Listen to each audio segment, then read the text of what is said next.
All right, welcome everybody to another episode of the Work 4.0 podcast. What was it? Yesterday. Was it yesterday? 2 days ago?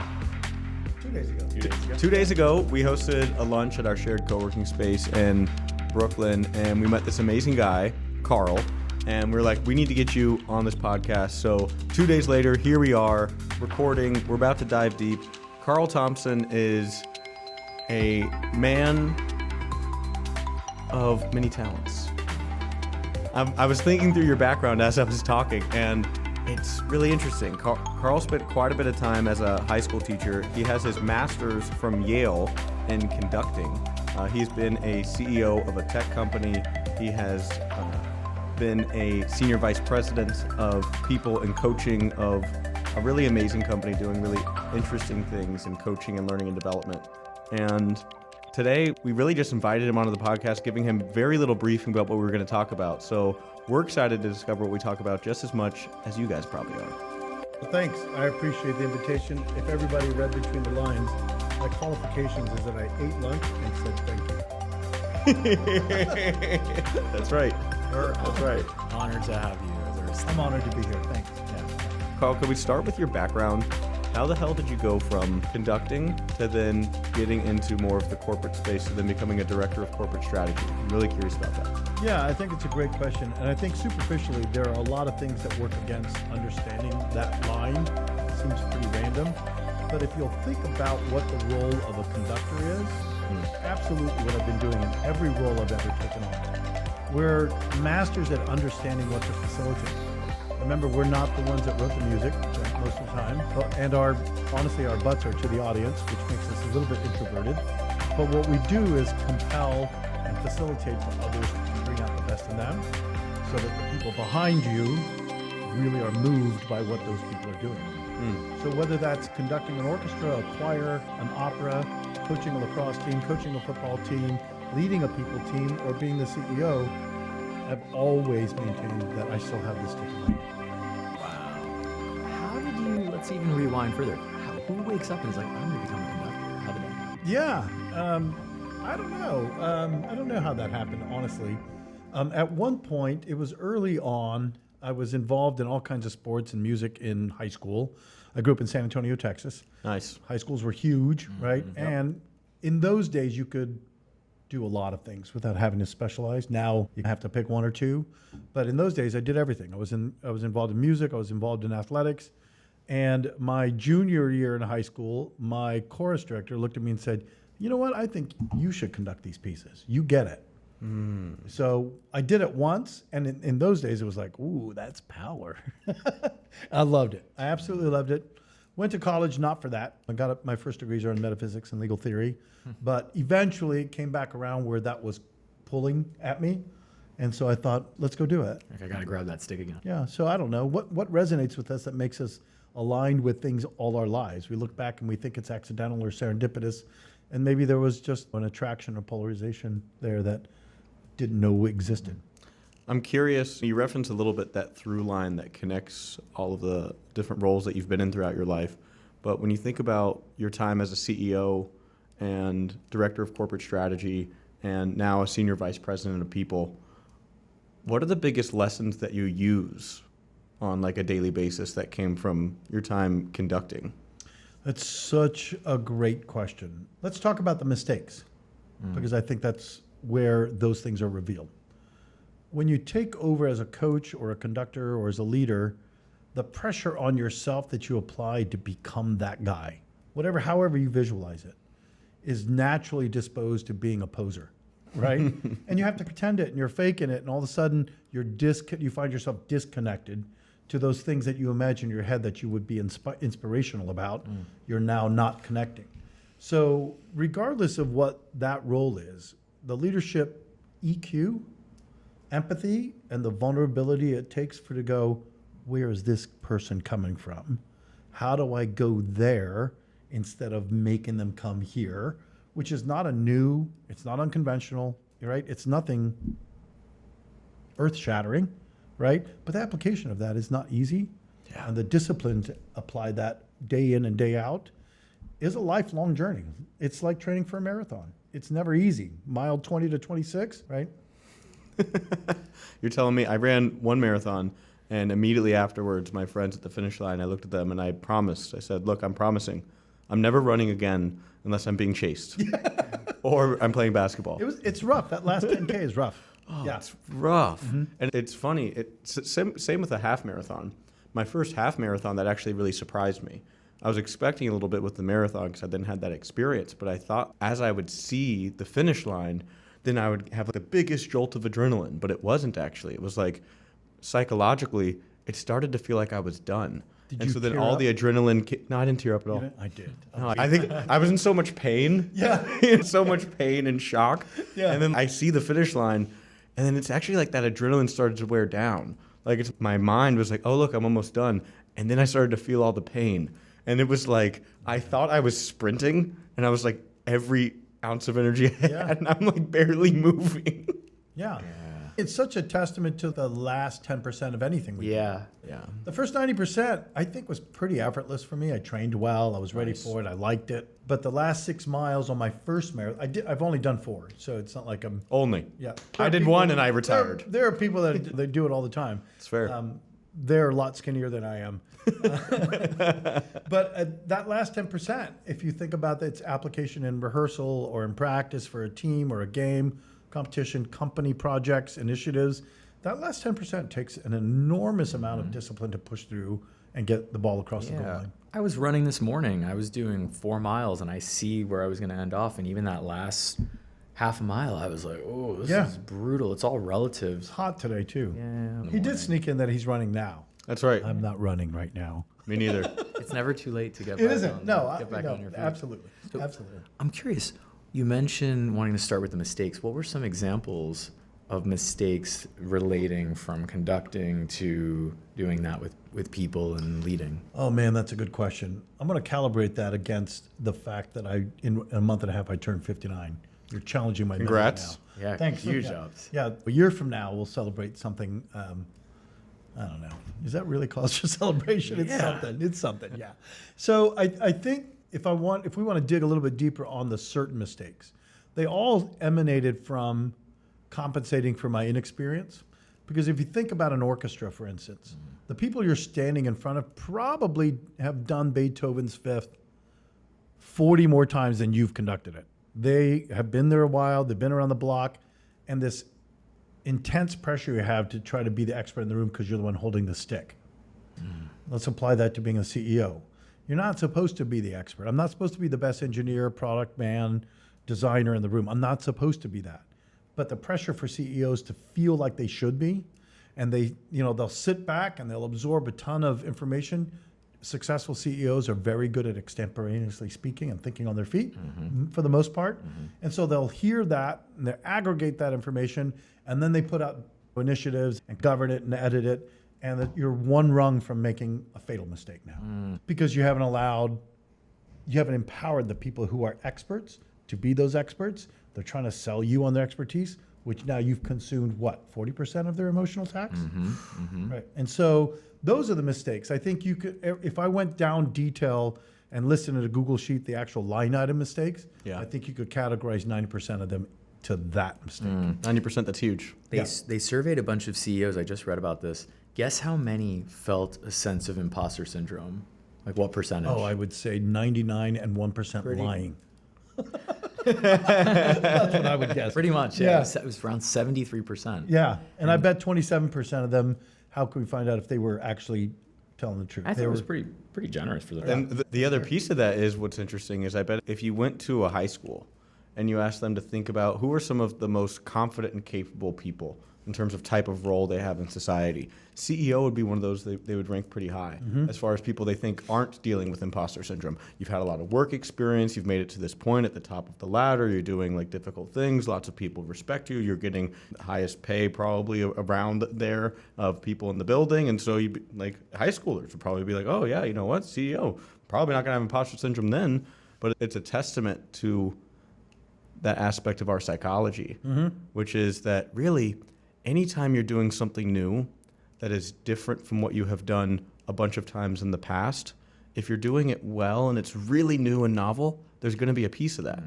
And it's not about trying to get rid of experiencing that in your life. It's about how do you relate to it? Yeah. And do you allow it to make you shrink and pretend or try really hard to compensate for it? Or can you relate to it in a way where you're like, okay, I'm gonna feel that, and I'm not going to let it deter me from what I think is the most right thing to do. And I'm going to look for resources when I can, and I'm going to find those opportunities where I just need to trust myself and go exploring and just accept the uncertainty of it. Yeah, the uncertainty is everything, right? Being able to face that uncertainty is everything. I love that you're pointing to some of that optics of what a CEO is, right? One, it's a pretty lonely world, right? Your input are by people who are highly incentivized to say what you want to hear. It's not healthy. So you have to work upstream, to build a culture that is not that way. How'd you do that in your time as a CEO? How'd you protect against that? Yeah, I think there are some unique ways that we can attribute to people in being themselves. So I'm going to tell you how I did it. I don't know if this is formulaic for everybody, right? Sure. But one of my tactics, because it's largely true, is I will stare at my director of engineering and go, I have no idea what the hell you're talking about. Walk me through methodically what those logical principles are. Yeah. And I'll buy it, right? But just walk me through, because I don't know. Look at me like I'm a first grader, right? And if you're okay with not knowing, and I have practiced putting myself in places I don't belong and learned, I love that feeling of being like anxiety, don't know what the hell they think I do know. They think I'm charismatic and smart enough to know, and I don't. I'll just state it. Hey, look, I think you know this more than I do. Why don't you teach me, and then let me help you facilitate a different way to look at it as it applies to those people. And then all of a sudden you're bridging gaps, you're building a culture where this person feels more confident, and more importantly, they're confident about how they approach you, because they know you're not going to come in and with a bigger hammer and one up them. Or that's our toxic. Yeah, so I'm not void of that, by the way, right? And we all struggle with that daily. Yeah, daily. Oh yeah. Yeah, so leading with really inviting openness and expressing your own ignorance and actually claiming ignorance. Claiming it. Because there are other ways that people facilitate what looks like that mechanism, but they're just platitudes. So I think that the genuineness of who you are is something you can't fake. Yeah. And although most people don't have the ability to articulate what they pick up on from your disingenuity, something like that. Yeah. Most people can't articulate that. They get it. They feel that about you. I remember specifically in 7th grade walking into a mall and seeing like a buddy of mine with other friends that I didn't know. And within 30 seconds, I had them sized up, right? We know whether we're able to articulate whether or not I like this person, I can trust them or not, right? And that judgment, and it's a bad word these days, right? But that judgment is necessary. 100%. Right? Yeah, that's the way. I hear you naming the 3 cornerstones of trust that I forget the researchers that made this framework, but it's the one that we really operate with, which is when you're building trust, what you're talking about is authenticity. Do I believe that I experience the real you? Empathy. Do I believe that you care about me? Do you display care for me? Not say it, but in the way that you treat me. And competence. Whatever thing I'm asking you to do, or I'm letting you do, or I'm tasking you with, do I believe that you can do it? No, that's right. I love that's a triangular cornerstone. I think that's right. And I don't know what the biggest piece of those 3 are. They work together. Yeah, and they're probably different depending on the relational context. No doubt. No doubt. I wrote a letter from one of my best friends in the world. He had a baby shower last weekend, and he was one of the most authentic dudes. He was so quirky in high school. When we were 15, my best friend at the time was like, hey, I invited this guy. He was like in our history class, and I was like, you did not invite that kid. He's so weird. I was like, oh my gosh. And then we walked around the mall like 15-year-olds do. And by the end of that day, I was like, half the things that this guy says are ridiculous and make me cringe, but he is so himself. Yeah. And he's passionate and he's honest about what he cares about. And he's an idiot about a lot of things, but I don't care. I don't need him to fix my car or tutor me in social studies. This dude is so real and he cares about me. And so quickly he became one of my best friends. That's so interesting, because doesn't that drive the tolerance mechanism instead of the other way around? We like to speak about tolerance, but it's not driven by that. I'm tolerant of many things when I believe you. When I believe in you, I look at you and go, yeah, man, let's go. Let's give it a go. If I think you're disingenuous, I'm not going to do that. And I'm going to start analyzing, why do I not trust that person? And I'm probably going to underscore and highlight the things that are attributes you don't carry well, which we all have. We can justify any of that. That tolerance of that kid, and I don't mean, that's tightroping, that word is an unusual thing. Sure. I don't mean it in that manner, but it could apply there. For sure. For sure. And that I'm actually curious because as we're talking about like 15-year-olds and friendship, I can't help but also feel like I want to double click in your experience as a teacher. Yeah. So you were a conductor and a chorus teacher for over a decade in high school. Is that right? 12 years, yeah. 12 years. So I taught a couple of other things as well. what kind of things? Physics and English for seniors. I coached lacrosse and I coached swimming there. I was the moderator for this group called the Bomb Squad. We were the St. Xavier Bombers. Nice. Go X, just in case any of you are out there. Unusual school, Jesuit school, all boys, about 1,600. Wow. That story is so important for me. Probably the least glamorous position I've ever taken. I certainly didn't go get my master's and doctorate in conducting to teach at a high school. Sure. And from Yale. So Yeah, I'm right. thinking like, okay, you got your master's from Yale and Yeah. then you went to a high school. Yeah, I got my doctorate from LSU in conducting. I taught at some universities and colleges, which is what I wanted to do.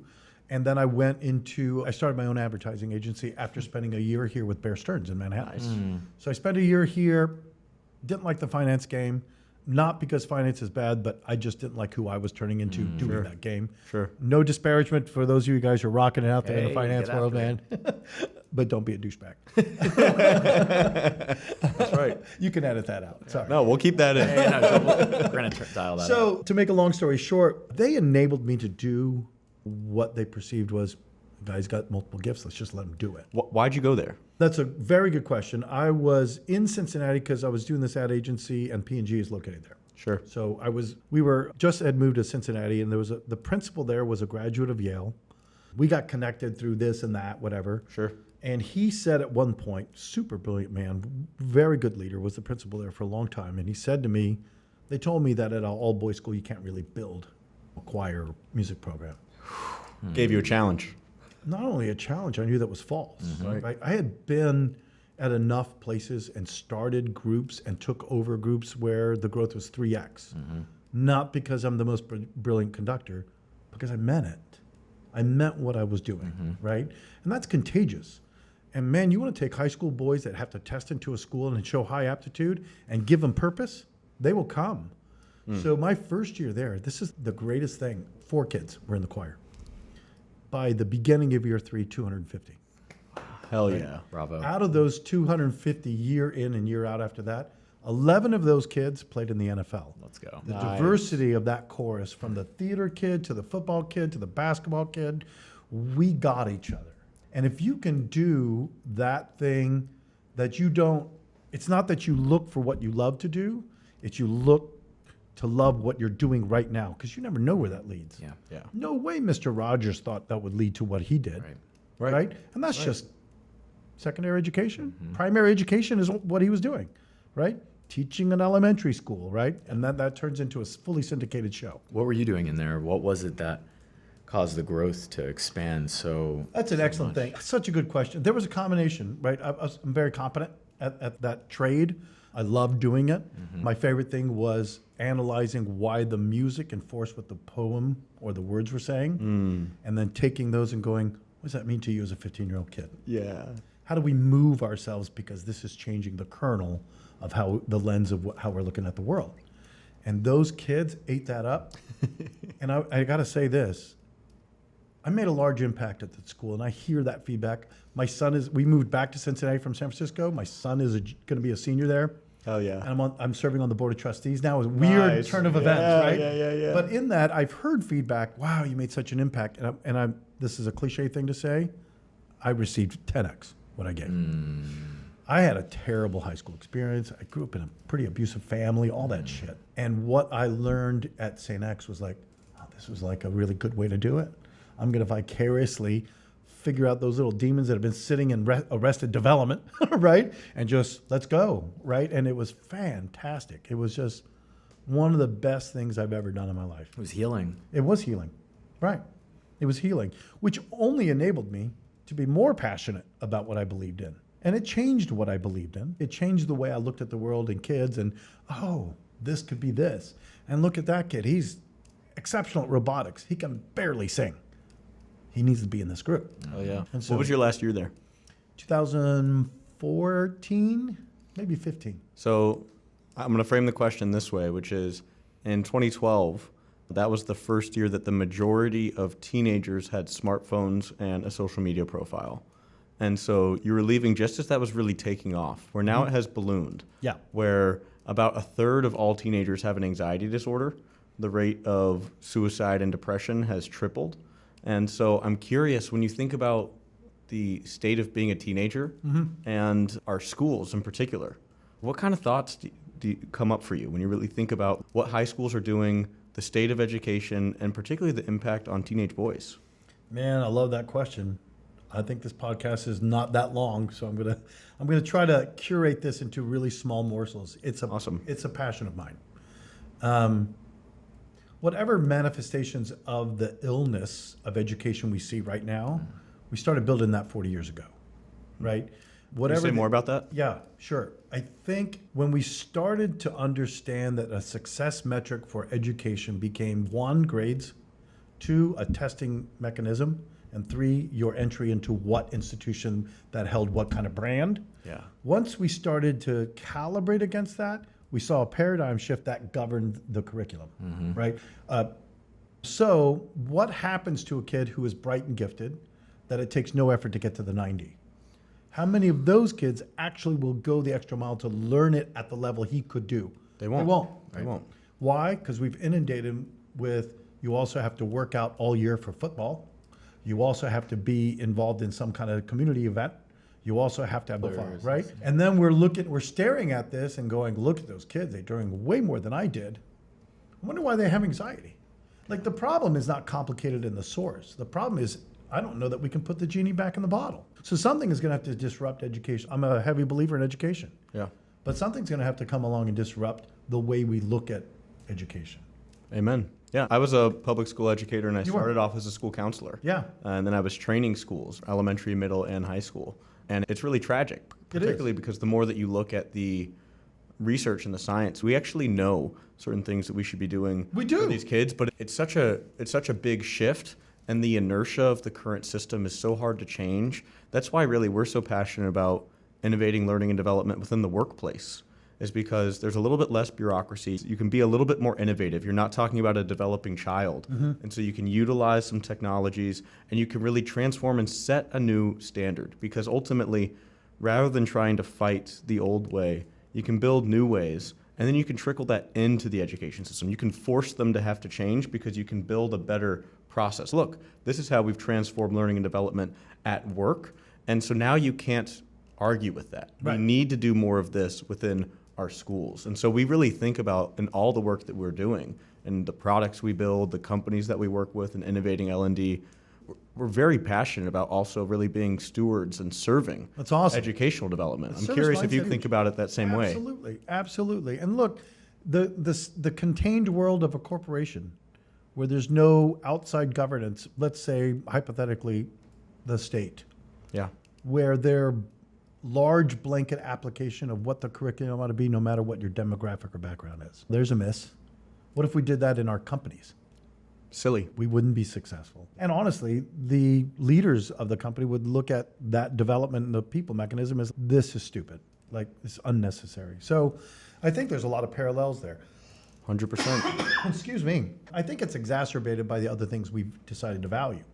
How do we put the genie back in the bottle when we're paying teachers $50K? Are we drawing our best talent? And the numbers going down as far as average. In relation, the life slope teachers. is still steadily going up because of inflation and the demand. Yeah. But it's not keeping up with that slope. The slope, honestly, we're sending our kids to $250,000 debt if you want to go to a good school, right? They're starting life with bad education support and then in debt. And then they're looking around going, how am I supposed to do this? And then we provide the solution at a cost. and then we shame them for them Right. being angry and Right. feeling entitled and saying we need to change the tax system. That's right. And we say, no, come on, you just need to work harder. Well- We set them up with a game board that wasn't true. And then you pull on that thread. It's, oh, that's religion. Oh, that's politics. Oh, that's the NFL. Oh, shit, we're in a mess. It's a cultural mess. It is. It's a cultural mess. And we created that. I know that it's very easy now to throw things over the fence and say, those people are saying that and those people are saying that. But it's, hey, we're all complicit. Yeah. We watched this go by for years, knowing it wasn't the right way, knowing it wasn't best practice. We knew that. And we still are, but it's so overwhelming. It's one of those things like when if you show up to a dinner party and you try to talk to somebody about gun rights or abortion, then a lot of people are going to, let's not talk about this here because it's so big. It's so overwhelming. huge. And that's what it is with the education system. It's become so complex and most people don't feel like they really understand what's going on in their kid's school, let alone the school district, let alone federal educational policy. And so instead we just know it doesn't work, but it's so overwhelming, we can't bear to start thinking about it. And like the only way we change that is we have more groups of people that start to explore those hard questions together. Yeah. Because then when we're together, we can challenge and handle greater challenge together because you have some support and you can actually dig into it. And that's your empathy piece. Yeah. Right? That's your cornerstone. Because it's not those people don't value education, which we could do in a broad stroke. There are a bunch of people who seem like they don't value it. The question really is, why don't they value it? And if I valued it, why didn't I share it in a way that they value it? Why didn't I reach them? Because I can tell you this, the people I reached as an educator came from all kinds of walks of life. Sure. Being moved and to move someone is not biased. There's no prejudice there. There's one variable that is the greatest predictor of teaching outcomes for a student in a classroom, and it's the quality of the relationship they have with that teacher. How much do I trust that person? Which means how real do I think they are?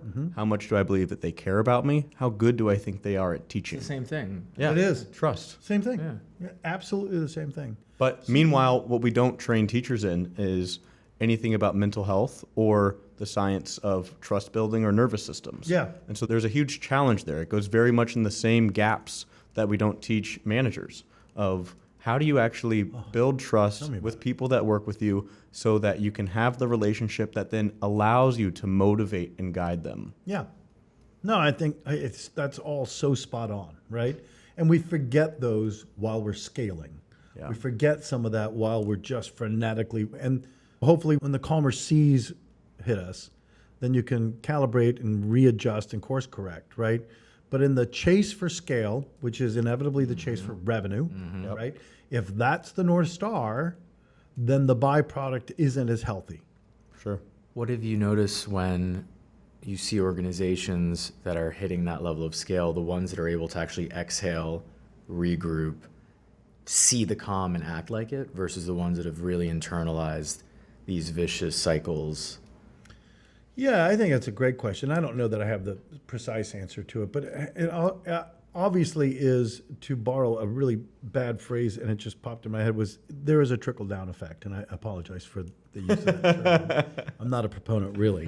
But there is, if the leadership group, which emulates the leader, however you identify that, whether that's founder, whether it's CEO, whatever that C-suite. that leadership group and maybe the next rung have to exemplify that. They have to demonstrate that exhalation process it involves reflection, right?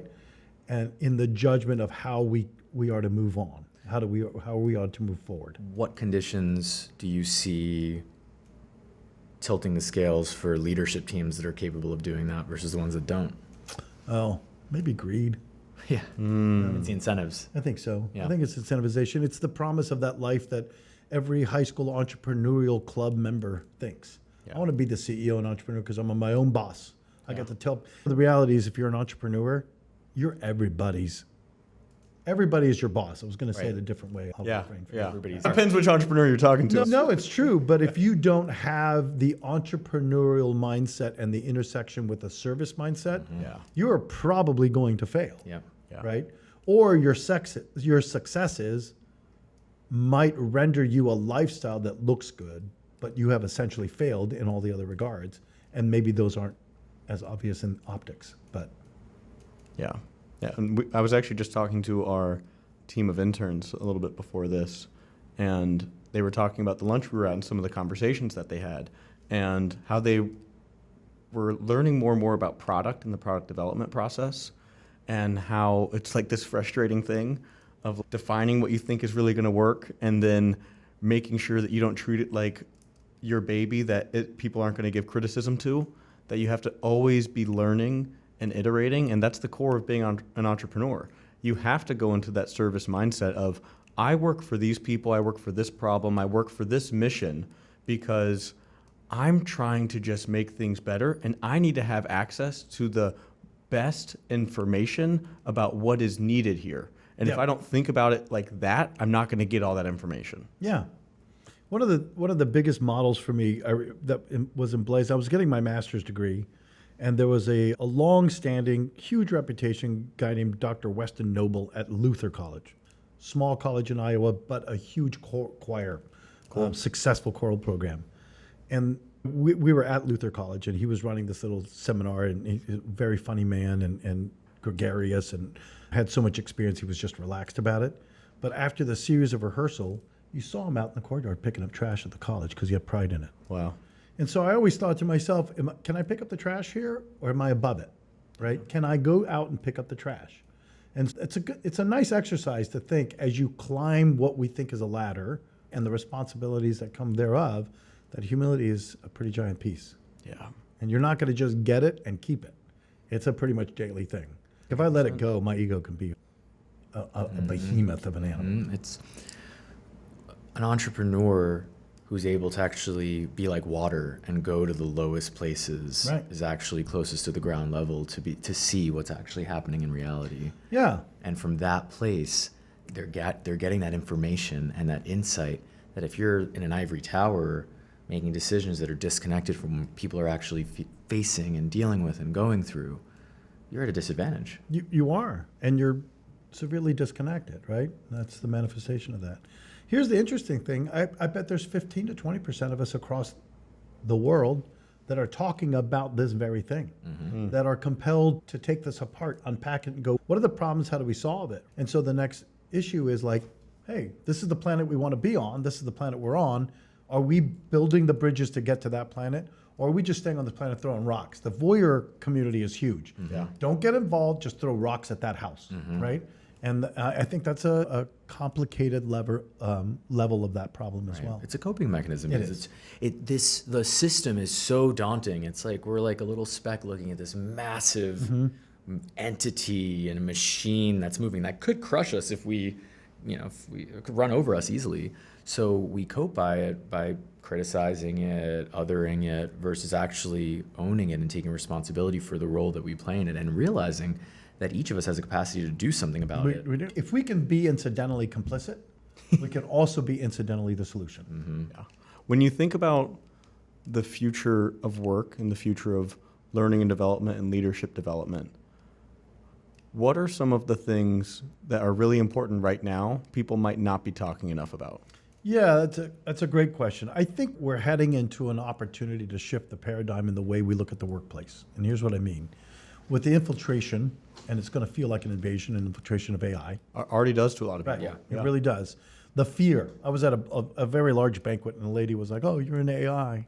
She was like, it's going to take over our belief in God. You know, I was like, okay, I can't even get into this conversation with you at this point because I don't even know where to begin. But what I can draw from it is it's indicative of the fear. Yeah. Happened when electricity came out, happened when the TV came out and the radio, right? It happened when computers arrived, right? I remember you guys are too young for this, but turn of the century, 2000, the freak out. Oh, Y2K. Yeah, Y2K, right? And Clock is going to break. everything was going to just fall apart, right? So I think we're heading into an opportunity where we can really focus on reclaiming what human ingenuity is. We have a population issue, right? We're overpopulated in a lot of ways. So the mundane operations processes that really less than humans can do, we're occupied by humans. And those people haven't been developed in their creative forces, right? Do I believe that all humans have the ability to think creatively? Absolutely. It's in our DNA. Yeah, 100%. absolutely. So we have not tapped that ingenuity. What we've done instead is quite the opposite, where we've identified people who are the gatekeepers for that, and the rest of us just follow the mechanism, right? Yeah. And I think AI, if they're going to take care of some of those more mundane mechanisms, we are either going to wither as a workforce and only the few will survive, which is our tendency, or we're going to figure out how to re-enliven, re-inspire us in terms of human ingenuity and how we look at the world and what we can add to the workforce.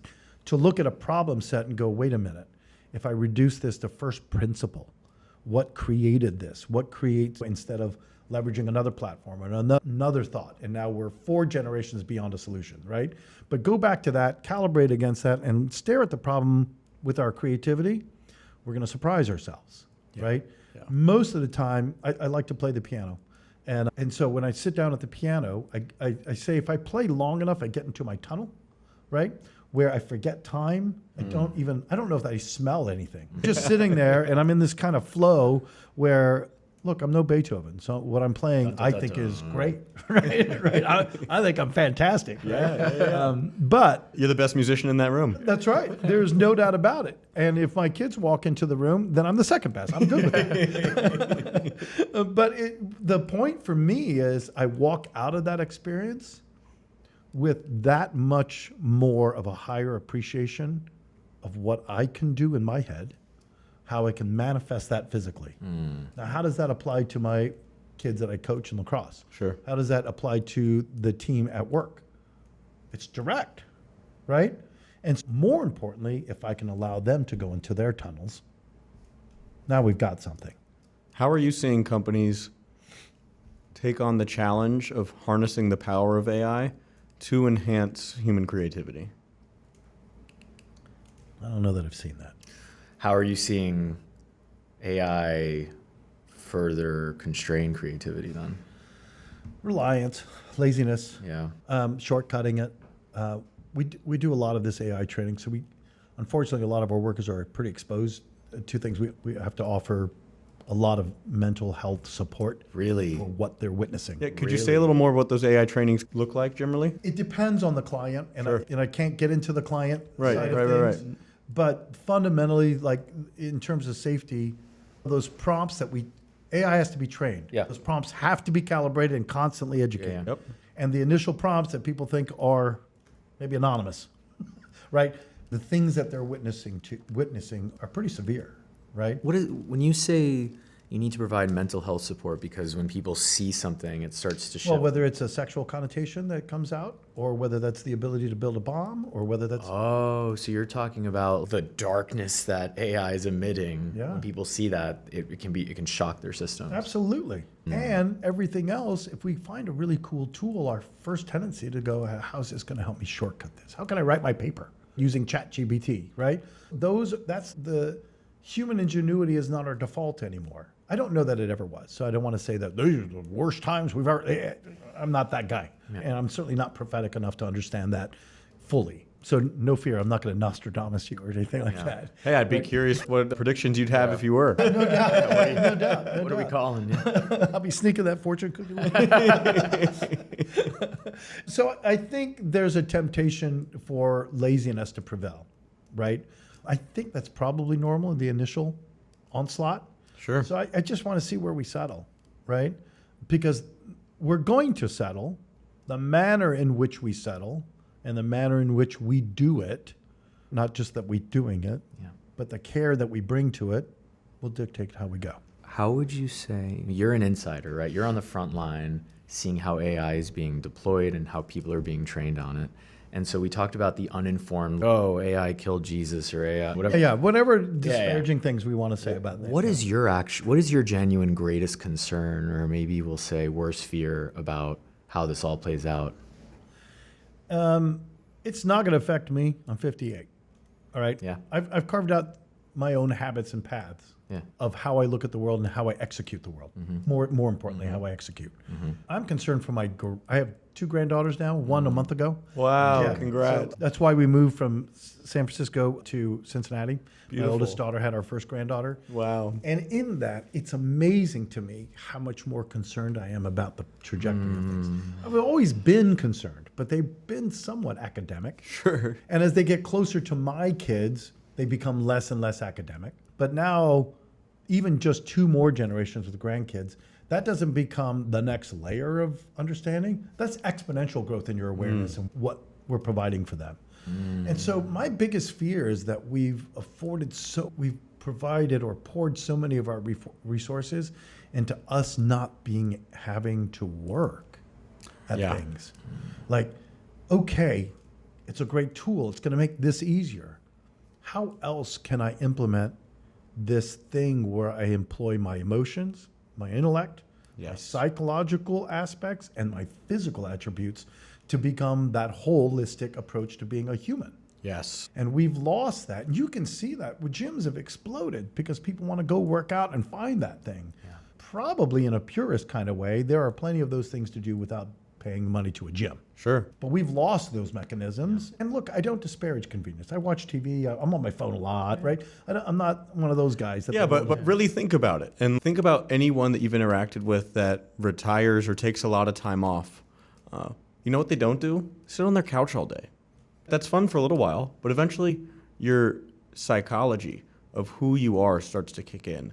And deep in our hardware, we are not set to just lounge around on a beach or on a couch all day. We need diversity of experience. We need challenge. We want input. We want to experience things. We want adventure. Yeah. We want community. Absolutely. And you can't just create leisure. Right. So we talk about this as the techno-productive optimism myth, which is the promise Wait, that break that down again for me. techno-productive optimism myth, Okay. which is this story that we've been sold, which says all we need to do is build technology that's going to make us more productive. It's going to help us share information faster and farther.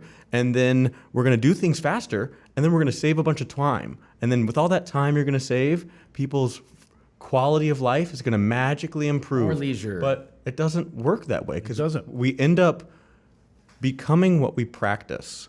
And so when we're spending that time working, then what ends up happening is we're actually just filling more of that time working. So we're Yeah. working more hours now than we were 20 years ago when that promise was first started really getting made to us. Yeah. But then also, even the free time that we do have, we're now spending more and more time on our screens.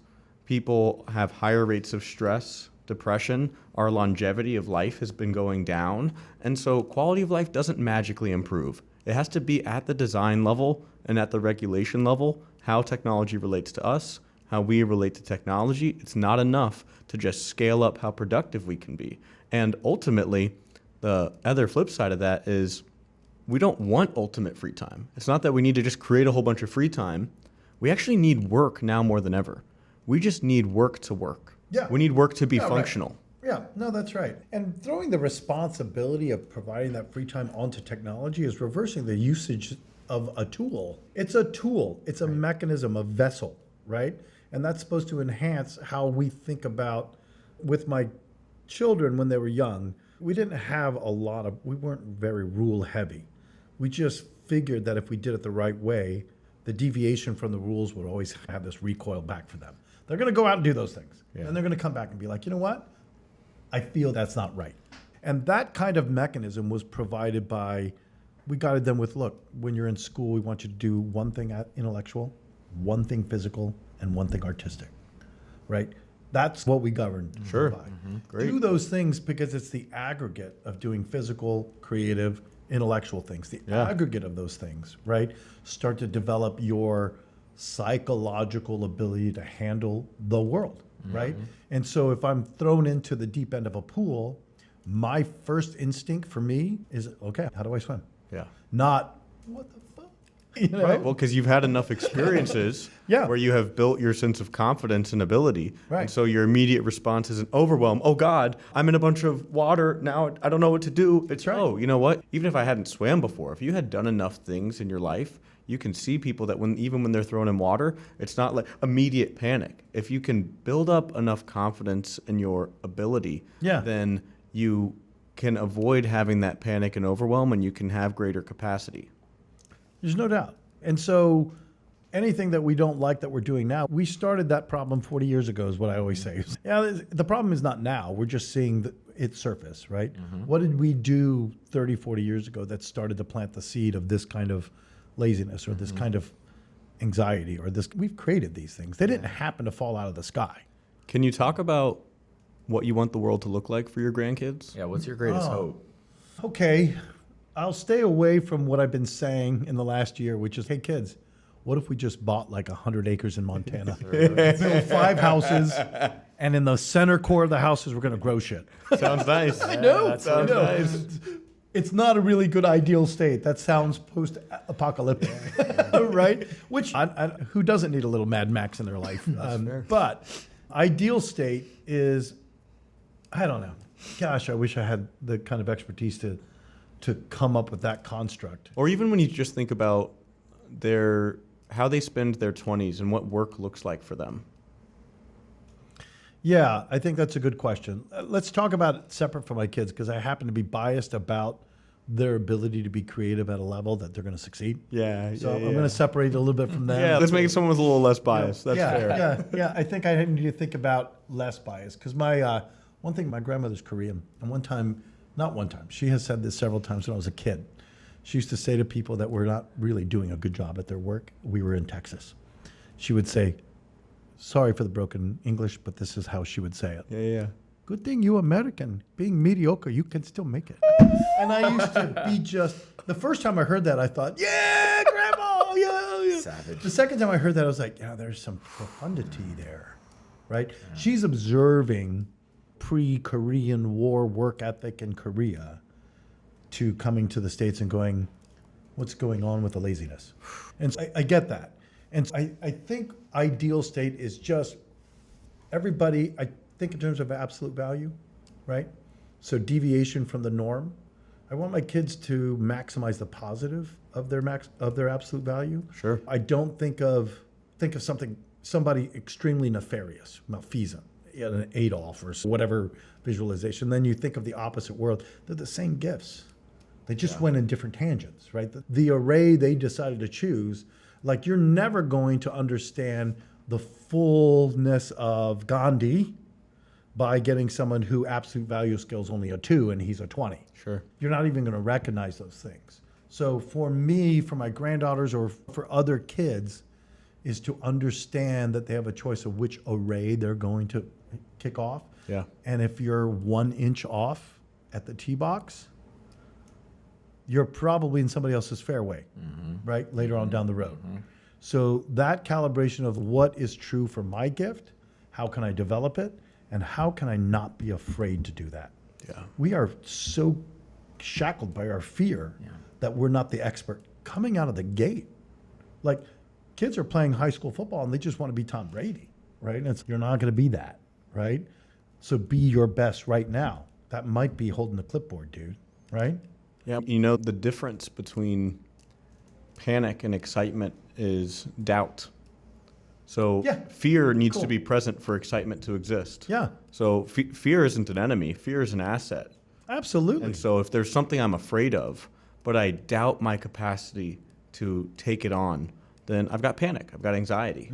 But if there's something I'm afraid of, but I have some trust, maybe I'm with a team that I trust or a leader that I trust, or I have trust in myself that I have built, not that's ideological, but that I have built by giving myself evidence that I am the person that I think I could be. Yeah.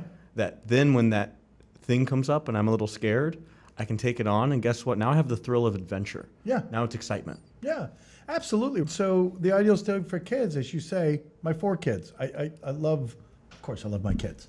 What a very Korean man thing to say. Of course I love my kids, but what I love about them, they're all very different. And probably on paper, if you were to put on paper labels of what they're doing with their lives. My oldest daughter studied anthropology and English lit. That didn't get her very many jobs. Sure. She's a natal intensive care nurse. Wow. But even if you go through, what I love about watching them is that they get that fear. They get that fear and they'll face it. And sometimes they won't face it. And then they'll come back and go, I need to face that. And that, I don't know if it's fortitude or integrity or an aggregate of several things like that, of that ilk. That's what I want for my kids. There's no way I can guess what the state of the world is going to look like. I'm 58. Yeah. And the amount of advancement and technological changes in 58 years since I was a kid, where I was only listening to AM radio and I was absolutely ball and chain to the telephone's length of the cord, and completely frustrated with how many 9s, 8s, or 0s somebody's phone number had for the dial pad. What I'm looking at now in my phone, I've seen a lot. I feel like I should be 120 years old. Yeah. And so there's no way for me to guess what that solid state is going to be or what the climate or the environment's going to be for now my 1-month-old granddaughter. Yeah. What's not going to change? Whether or not you face your fear, whether or not you are impassioned about what you're doing, and go for it with a little bit of reckless abandonment. Yeah, it sounds Beautiful. like you gave your kids the space to feel that trust and that faith that they could do anything. Yeah, sure. Let me just dive one level deeper before they all. They're like, yeah, he throw sure, right he did. We'll see them in the comment section. If there were if there was an area that I made the most mistakes, it's that. Okay. Parents, Okay. right? Parenting. I had terrible models, but that only becomes a good excuse for until you're like 25 when you really should put your big boy pants on and go, Right. This is what I'm going to change and control, right? But I made a ton of mistakes as a dad. And earlier, I've made less, I think, as we went down the ladder, and some wisdom and age and, oh, this doesn't go anywhere if I act like that. Same mistakes I made as a conductor, same mistakes I make as a leader, right? You think you're supposed to do this, do that. These are the rules, don't do that. And then you sit there and go, wait, that came from a world where kids were never supposed to speak. Right. Yeah. Okay, all right. Maybe Dr. Spock wasn't so cool. Yeah. One of the greatest gifts of my life is that in my early 20s, I was thrust into some positions where I had to really help parents. And who the hell wants to take parenting advice from like a kid who's like 21, 22, who like thinks he knows a whole lot about psychology and parenting? Yeah. But one of the beauties of that was it humbled me so quickly, like almost necessarily, because I don't have any kids. So I would have to immediately off the bat be like, I'm not an expert here. What I can help you do is explore some of your experience and help you figure out what you think is right. And I can give you some input on some things that are out there, but I'm not here to give you a roadmap.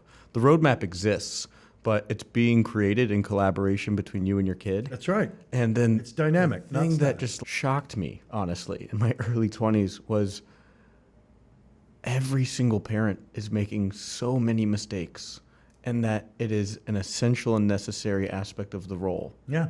It's impossible not to, because humans are so complex. And Variables you are have to, way you too have to many. make up the relationship while you're going. You have to start with a thesis that's always transforming, and we barely really understand ourselves that well. So then to try to understand somebody else and be responsible for them. So any lingering resentment I had towards my parents for things that they didn't do right, and like those stories so many of us tell in our teenage and 20s of I'm going to do different. You did this. And so much of that I could let go and just be like, oh, look, Poof. those were people. And you have kids, it's poof. Oh, get it. Right. So I got some of that early, and it was a great gift. But really, just what a hard time it is to be a parent. Because at difficult least time. decades ago, you got to feel like there was a book. There still wasn't, but you got to feel like you knew what childhood was going to look like. We have no idea what childhood 5 years from now is going to look like. No, and the thing that makes it so difficult for me is I remember as a kid, even up to like my sophomore in high school, what did I really know or care about politics? Or honestly, for me, or even sex. I just didn't really know all that shit. I heard about it. You talk about it in the locker room, right? But now they know so much. Where's the containment anymore? Oh, by 2018, I was working in a school, and what I was astounded by was by December, every third grade girl had heard the word bitch. Yeah. What kind of world is Right. that? I was like, wow, like how things have, and have there would be changed. like second and third graders that were talking about stuff that I remember learning about in sixth grade. No, that's exactly They're right. advancing really quick. Yeah. Yeah. And so that exposure, Yeah. they get to a point where I remember this is such a juvenile way to look at the world, but I remember in middle school, I was juvenile. There was like 2 girls that you were like, oh, they're growing breasts. They're like women, and all of a sudden I'm interested, right? Yeah. The maturity level of girls and guys now. They're 14 and 15, and they're getting more and more fully physically mature, and whatever you want to attribute to that right? That fast exposure, that fast growth, right? I don't know. And to your point, you can't put the genie back in the bottle. You can't. There's an access to content and technology that is hard to restrict. We can put some boundaries on, and the work of Jonathan Haidt right now is highlighting a lot of those opportunities to really put boundaries back into childhood and not to give access to smartphones and social media. But even still, they're gonna have earlier access, and so we have to figure out, how do we build systems and settings around what they're experiencing better? Yeah. How do we actually create educational systems and support parents to be able to navigate more of those challenges and conversations? Yeah. Because ultimately, you go back from 2012 to 2020, parents were overwhelmed and in the lurch. There were no best practices, and social media, the correlation to depression, overdose, suicide has been immense amongst particularly teenage girls. And that's something that we just left parents alone and schools alone for. We did. And so we need to rebuild and transform those systems to actually restore a sense of childhood. And it connects to our conversation about really workplace L&D. Absolutely. It's a connection Yes, of it the does. behavior science research. What does the research say is best practice? How can we build businesses and systems to support the players, the parents, the kids, the teachers, and actually build those sort of systems? And we need to do those for different things in the workplace, but having more of that integration. One of the lines we use all the time now is, what's cooler than generative AI? Integrative AI. Help us integrate all the great research that we've gotten from the last few decades and make it more implementable within our systems. Help us integrate all of this data and information and dashboards and content so that we can better empower some of our attention. Help us integrate more skills into how we're living on a day-by-day basis. And integrate the humanness of it. I think going fully Borg or data, if you're a Trekkie, right? Yeah. If you're a Trekkie, data, remember data? Yeah. I don't know if that's really the state. And in this, I love what you're saying here, because I think we get to a point where we're facing the issue of we're either going to go Amish, right? Where we just isolate ourselves and say, look, I've got to figure this out. No phones for my kids, right? Or we're going to judo it and go, let's use that force to redirect it in this way. So we can either isolate ourselves and go, there's a huge movement of that. I do not blame them. Sure. I don't do that because I love being in it. Sure. Right? But I don't blame them. Yeah. And just 20 minutes ago, I said, we're all going to get some property in Montana. Right. That's Amishing that bit. Yeah. That's easier. And so I think there's an appeal for that, because it's like, how do we contain this again? Yeah. How do we contain what used to be contained and is now there are no borders? Yeah. Right? Another thing that we talk about, Karl, is how you have somebody, when you're getting into the workforce and you're an individual contributor, you're working on your stuff, and then someone's, oh, you should manage this person now, or you're now responsible for this person, and all of a sudden you're responsible for somebody else's work and their deliverables.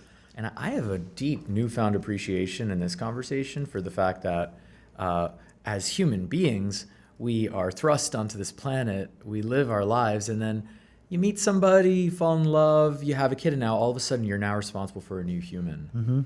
And the parallel to management and leadership alongside parenting and relating and being a familial leader is we're not parents. And Matt has worked with a lot of parents and students. I haven't personally. I'm seeing my friends deal with it, but there's such a parallel here, and I have, my heart really goes out to all of my friends who are parents right now to be able to lead their families through this massive shift, this massive uncertainty and crisis. And I still have more hope for our workplaces to get that act together, because it is held within these institutions and structures. Yeah. You can create more structure in a workplace because a workplace is not a family; it's a team. Right. And there's a hierarchical structure where somebody can dictate. And if Teachers if your coworker or your employee is a real dick or steals your wallet, you can fire them. You can. Your You can brother get rid of Your them. brother does that. You're like, God damn it, you stole my wallet. Yep. What the hell? That's You're, right. gonna, you're stuck with them. You're still blood related to that person. Yeah. No, that's fair. That's Yeah, fair. It's almost like parenting families are more decentralized. So the ability to introduce systematic solutions is a lot harder.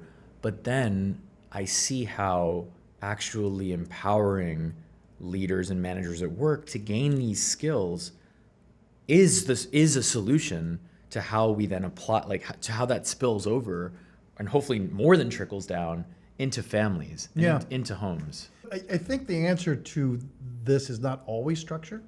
It's not always even a scaffolding to an existing structure. I think we've lost the passion for just loving chaos. I love chaos. I absolutely do. And in the chaos of raising each one of my teenage daughters, who are very different in that phase that comes with some intrepidation if you're a dad. It's coming. Daddy's little girl is turning into a demon. Where I can't do anything, where everything I say seems to have been an irritant. How many boys do you have versus One. girls? One boy. One boy, 3 girls, 1 boy. Jonas is my youngest. He's my youngest. He's 17. Wow. And my oldest is 32. Nice. So they cleared the path. He was influenced by them greatly. Sure. His level of empathy is way better than I was when I was his age. Amazing. Thank God. Yeah, but that's the influence of his mom and his sisters were great in that fashion. Sure. So that's He'll not make a great boyfriend for somebody. Yeah, no, I think he's a conscientious kid. Like, not a platitude to my family. That's actually who they are. So I think in raising kids, we long immediately, how do I get some structure on this? Because I'm not sleeping, I'm irritable, I'm not shaking my babies, but I get it, right? All of those things that just feed this thing, right? And then in the workplace, we have the same thing where it's like that one person, it's, geez, how come every time I meet with them, they're so caustic about it, right? How can I reach them so that I'm hitting them at a level where we can talk together about that problem over the fence instead of always being across the fence and throwing pitchforks at each other. And in that chaos, we're sometimes too quick to put some structure on that, Sure. which then it inevitably builds a fence and a higher fence. Yeah. That structure only usually is driven by, in this structure, I'm above you. And that's, I think, living the chaos a little bit longer. Sometimes we're lucky enough to trip over the truth, and the humility is, or wisdom is, stay down a little bit longer. Don't be so anxious to get back up. Yeah. right? Reed Hastings has this thing he talks about with his company before Netflix, and ultimately why he says it failed, which is some problem would come up, and so then to prevent that problem from coming up again, they would create another rule, and they got really process dense. And the problem is the only kind of people that really want to work in a hyper-structured, process-dense place are the people that are not your most innovative and creative. Yeah. Your most talented people, the ones that take the big risks, the ones that up-level while you want to scale, those people need some freedom and flexibility. They do. And so instead Yes. at Netflix, it was like they made that whole culture deck that really blew up, but it was more about responsibility. And how do we build minimum structure for the culture that we want to have here that empowers people to take responsibility and have flexibility? Yeah. And so figuring out what's the right amount of structure for the kind of culture you want to build to then empower people to be the highest performing within your workplace. I really love that. I really do. The minimum amount of structure that is required. Structure is required. You can't just say, to hell with structure. Right. Right? And you can't love chaos that much. You're just a crazy person. Right. So I love that. What is the minimum level of structure for us to succeed as a creative human ingenuity, manifesting tools to be tools, not Yes. the end game? Yeah. Love that. Love that. And- I'm gonna steal that. And Please do. You're coaching tons of leaders and people, right? I am. I'm coaching a lot. Yeah, I am doing a lot of coaching. Honestly, I've always been that guy. Yeah. Right. What's your style? How are you? And also, how do you manage across so many different teams? And you said you were flying from here to there. Yeah, to I'm drop not. The honest answer is that we haven't figured this piece out yet. Okay. And we're going to figure it out. And that's my charge and mandate. Certainly is how do we look at this problem? How do we scale? Right. The conundrum is not scaling because platforms will offer you that. Sure. Third-party platforms are also removed from the authenticity. Sure. And so what happens, it's not, they're well-meaning. You bring in a third-party coach and platforms, they're well-meaning, They have good experience, maybe very insightful, but there's a whole big portion that they don't know what mud your boots are walking through that make it a little bit less applicable and maybe a little bit less faster on the trust route. And so my approach is I love the one-on-one coaching, right? I love to figure out what is it that you want out of this first, right? You have to put it on them. They have to own it. I can't lead them, right? I just have to help them think about things a little bit differently, which sounds like, I don't know, reading palms. It sounds like that. It's a little bit better than that, I think. God, I hope it is. Can you read palms? No, I can't. But I can read the back of knees. That's my gift. Yeah. Matthew, Yeah. can you show him your knee real quick? I just made that shit up. I cannot read anything. I have an intuitive sense, right? Right when I started the company, I started with the company October 10th of this last year. So I'm relatively new. I started as an executive coach, and I got there, and every Friday they had this thing called Coffee Talk for the agency. The agencies are thousands of contractors, right? And they have a moment, an hour at the end of each week where they got together and they heard, talk, all that kind of stuff. And this guy that was in charge of it, beautifully, wonderfully intelligent, smart man. Shout out to Zohar, if you're listening. He said, hey, this Friday, this is a Wednesday. He said, this Friday we have this thing at this company called Coffee Talk. I want you to take it over and talk about something. So, WTF, right? I didn't initialize it that. And it was just like, I don't even know the company. I don't even know what they hear. What am I going to speak on? Of course, my answer to him was like, okay, I'll give it a go. Yeah. So Friday comes around, Thursday night comes around, and I'm laying down. I start to lay down. I'm a go to bed at 2 guy, Nice. 2 a.m. So I finally lay down. The house is quiet after 10:30, so I love that time. And I lay down, and that little wash of anxiety came. I said, I have actually got to be on the mic tomorrow. What the hell am I going to say? It's one thing to respond to what you guys are asking me. Right. That I can do all day. But to actually create, they're looking at me like, what content do you have for us? So I decided everything you needed to learn in the workplace, you learned in Texas Hold'em.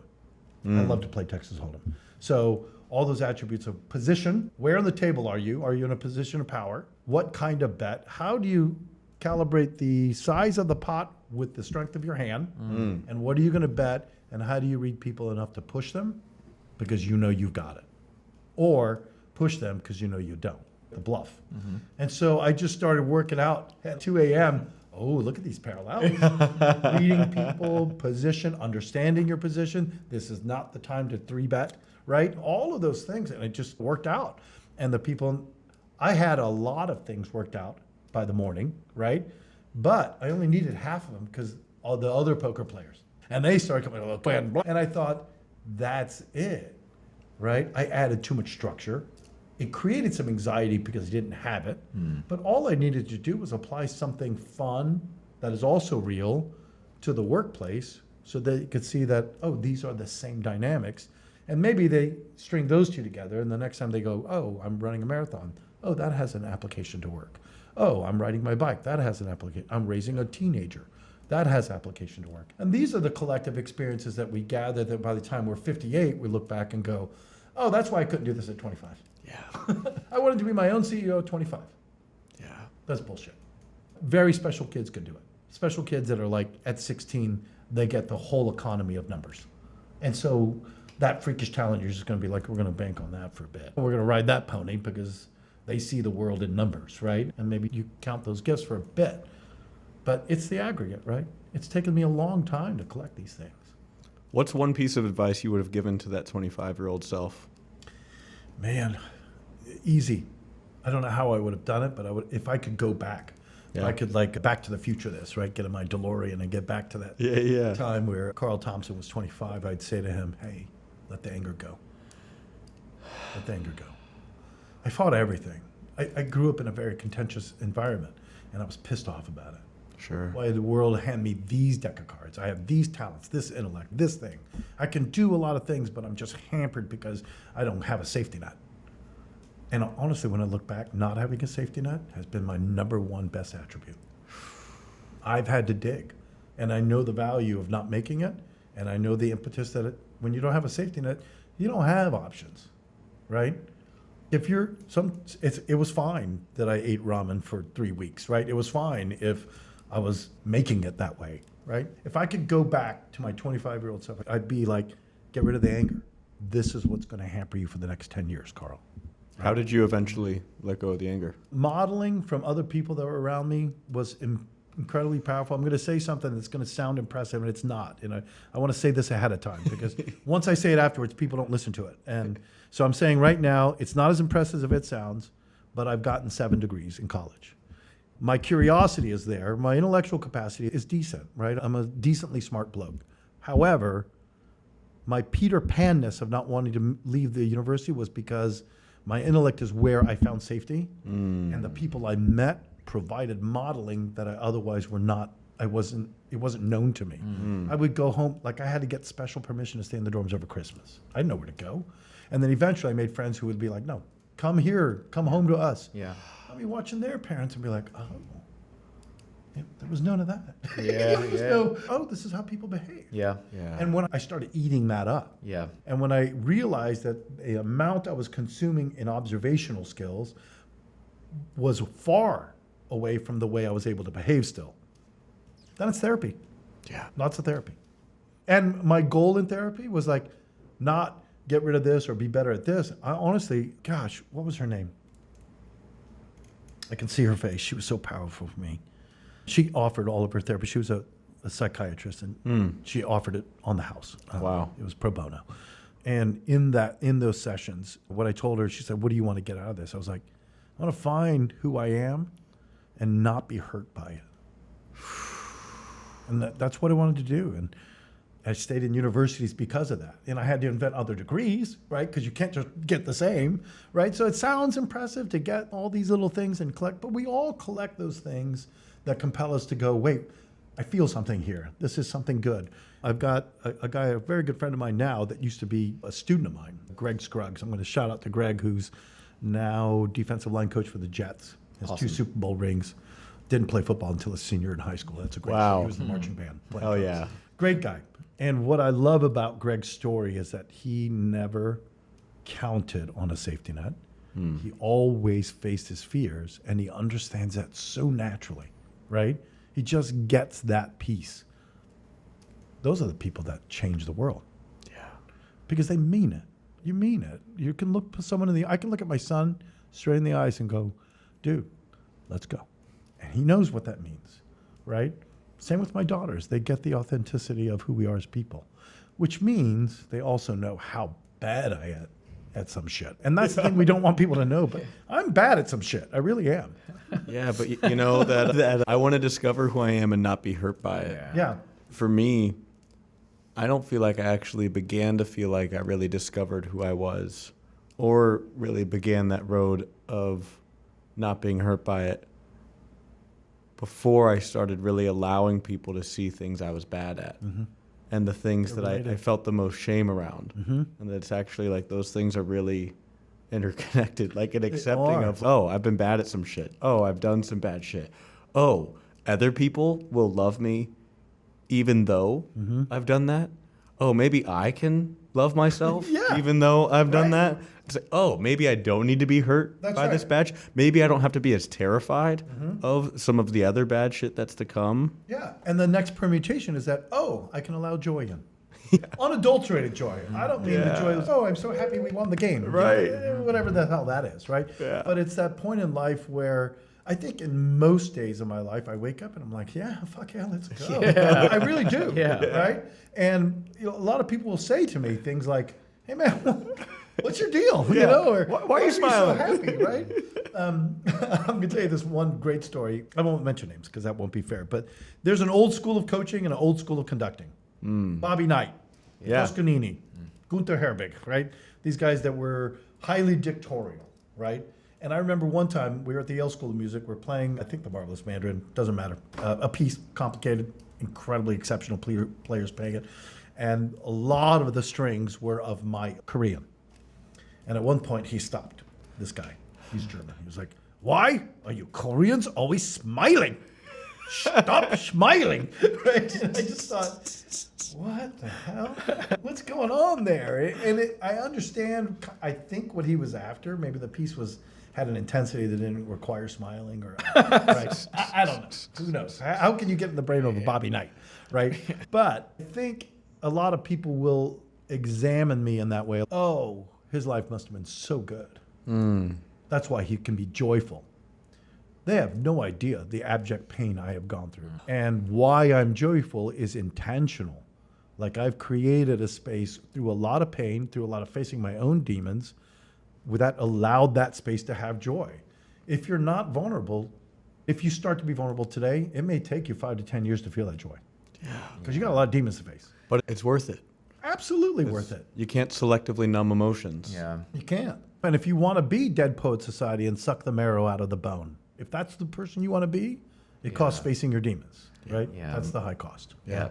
Emotions, we're conditioned for emotions to feel so uncomfortable, and we have to suppress them so deep that we bury them in our basements and our attics, and we seal it up.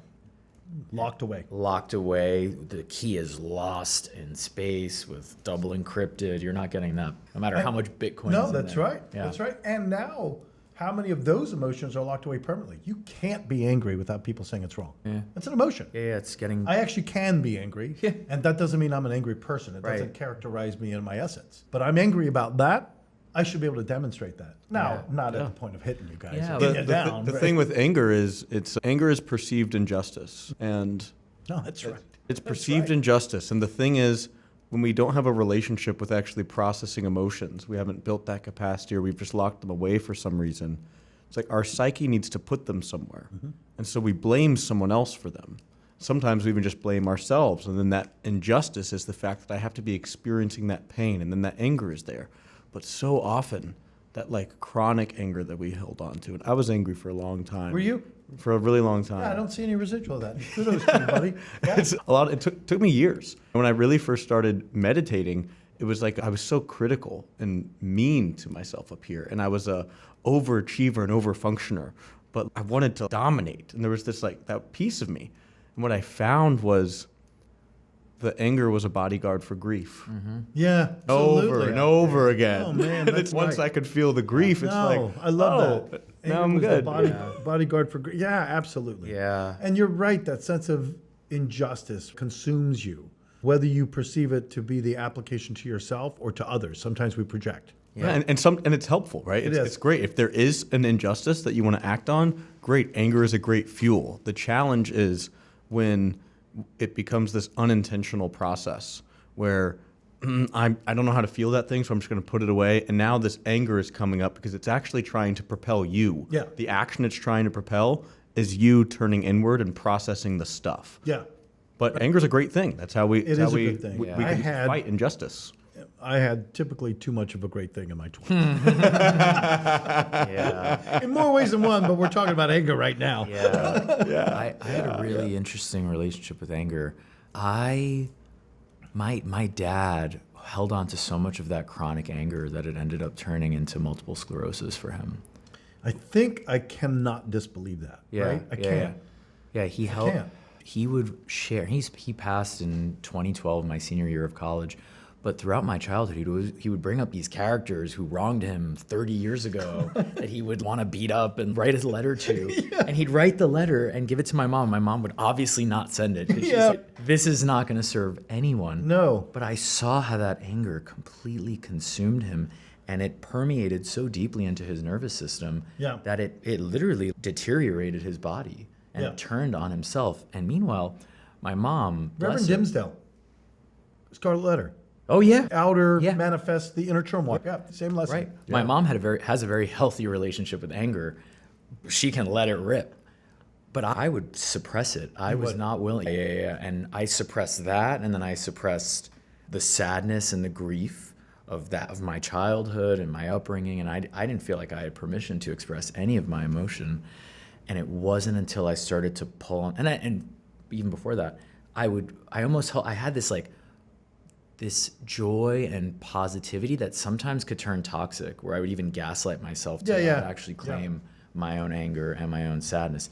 It wasn't until I started to pull on those threads and crack the dam open, what my friends would say is crack the faucet, because once it started to come out, I was actually really good and fluent at letting it flow out of me, to the point where I would feel my whole nervous system, my brain, my heart, my spine light up and release this stored, suppressed emotion. Love that. Yeah, it I was love that. really crazy. You know, high school was a particularly terrible time. Yeah. I didn't like high school. I didn't understand when people passed me in the hallway when they said, "What's up?" I didn't understand. Yeah. Was I supposed to answer that? I was just out of touch, right? And I was in my own world, and I was in a lot of pain, and so I just didn't like high school at all. But the people that I've seen since high school, from that high school, which is very few, they don't recognize me. I was so angry and bottled up. I just looked like a different person. I had a different. Wow. I had a different. You're released. Countenance. Right. And so it's funny that people up till probably 19 years old, right? If I run into them that knew me 19 years old and earlier, they're just like, dude, what? I didn't even know that was you, right? And it's not like I'm extremely obese from that point or extremely skinnier or some kind of physical change. I used to be blonde. I'm Korean, right? I was never tall. I didn't shrink. All of those things, they're just not recognizable. One of the people that stuck out, Becky Thomsen, my name is Karl Thomsen, so she was next to me. And we used to do lockers alphabetically. Nice. Yeah. And so I saw Becky in some random mall in San Antonio some year that I went back to San Antonio that I just ran into her. I recognized her right away. Oh, there's Becky. A little older, right? But there's Becky. Hey, Becky. She just looked at me like, who the hell are you? We were in the same homeroom. Like all Lockers of that. right next to each and then other. she was like, oh my God, Karl. I didn't even recognize you. That's funny. That's some shit. Some shit. Yeah. But we digress to talking about me. We want to feel. No, please. When thinking about the joy and the living life like today matters, and that we are allowed to have our full scope of experiences, one of the things I want to land this conversation into is, why'd you come here? Why yes to a conversation about these sort of things with some kooky guys you met at a lunch? Yeah, it's a great question, right? Again, we're back to that. You meet that kid that's a friend of your kid, and in the first 30 seconds you go, something is lining up in the eyes and the way we're connecting, right? There was a tall brunette lady with a white blouse. Yeah, Sydney. And you two. I just thought, something's here. Let's go for it. And I never fear those things. One, I don't mind speaking extemporaneously, so that helps with the comfort level. But I also think I don't mind speaking that because I'm pretty confident the rest of my life supports what I'm going to say, right? Like I tried to be that guy. And so when I met you guys, I thought, that's funny. And I went back to the office and our little cubicle that we were using, because we're only one guy's from New York, right? Yeah. And we're in that cubicle, and I said, I'm going to be on a podcast. So I was like, and Matan, I think he was the one that looked at me and goes, yeah, that sounds about right. So I think I'm that guy in a lot of ways, but I always seize that moment when I connect with someone I know it's deeper than what time should allow, right? Not everything's temporal. Not everything is linear, and sometimes you connect. One of those more powerful moments for me was my interview at Invisible with the founder, Francis Pedraza, who is exceptionally brilliant man, but there's something in his eyes that we connected about. And I got that spirit. And it doesn't matter if later on you discover that there's not alignment on everything, that doesn't matter. If we could leverage that, if people were authentic enough to recognize that, and it became a little bit more wider in scope, because you just have a very different workplace and a very different world. How different would New York be? Amen. Yeah, it would be extremely different. It's great, right? Karl, thanks for coming. This was a ton of fun. Yeah, no, that's great, man. Thanks for having me. I mean, I could throw that same question to you. Like, why the hell did you look at this little 5'8" gray-haired Korean and go, hey, let's get this guy? We have a deep trust in our own intuition and in each other's. And Matthew just looked at me and said, we have to get Karl on the podcast. Is that right? And I know to trust that and be like, oh, okay, let's get Karl on the podcast. Sydney and I were standing there and we were like, oh, who else should go in the interview? And then you were locked in. We were like, he looks pretty locked in. And then you took your headphones off. Huh? And you were like, and you just were in our energy immediately. I was, right away. You were dancing and playing with it. And then you came around. Yeah. We felt the vibe. And then you were like, I'm a coach and a people leader. And we're like, oh, yeah. Yeah, it was incredible. All I did was eat your lunch, which I enjoyed, And You're I wanted to welcome. make sure I showed gratitude. I wanted to find out who was back there and say, thanks. We do this with our team every sync on Monday. We have Yeah. an hour sync. And the last 15 minutes is like, what are we grateful for? Yeah. Because it displaces what we become ungrateful for. And I practice that with them. It sounds corny, sounds cheesy, but It's important. actually been a pretty important exercise. Yeah. So in that light, I'm grateful for you guys. It's Because mutual. you've also reminded me of a couple of things that sometimes are easy for me to forget about myself and where I should be and what I should do. So I'm grateful for that. I really am. Mutually. Cool shit. Thanks for tuning in, everybody.